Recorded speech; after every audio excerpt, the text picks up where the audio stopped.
रात्री 9 वाजता पती ऑफिसमधून घरी आला. तो आवडत नसल्यामुळे तो येताच पत्नी त्याच्याशी भांडू लागली. नवरा शांतपणे ऐकत राहिला आणि बायको रात्रभर त्याच्याशी भांडत राहिली. सकाळ झाली तेव्हा नवरा म्हणाला, प्लीज मला नाश्ता दे. बायको रागाने म्हणाली, मी तुला कंटाळली आहे, तू मरत का नाहीस. नवरा काहीच बोलला नाही आणि गपचूप ऑफिसला निघून गेला. पत्नी मुलांसह शाळेतून परतत असताना तिला घरासमोर गर्दी जमलेली दिसली.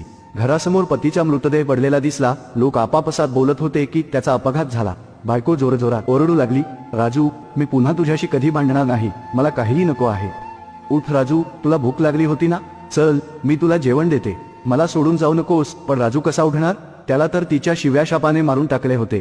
राजू गेल्यानंतर बायकोला जगाचे रंग दिसू लागले. तिचीच माणसे तिच्यापासून दूर जाऊ लागली. जगातील लोक तिच्याकडे घाणेरड्या नजरेने पाहू लागले. पतीच्या निधनानंतर तिला जाणवले की नवरा कसाही असो, पसंतीचा वा नापसंतीचा, तो स्त्रीच्या डोक्यावरचा मुकुट असतो. तुम्ही सहमत असाल तर कमेंट मध्ये यस लिहा. लाईक आणि सबस्क्राईब करून मराठी माणसाला सपोर्ट करा.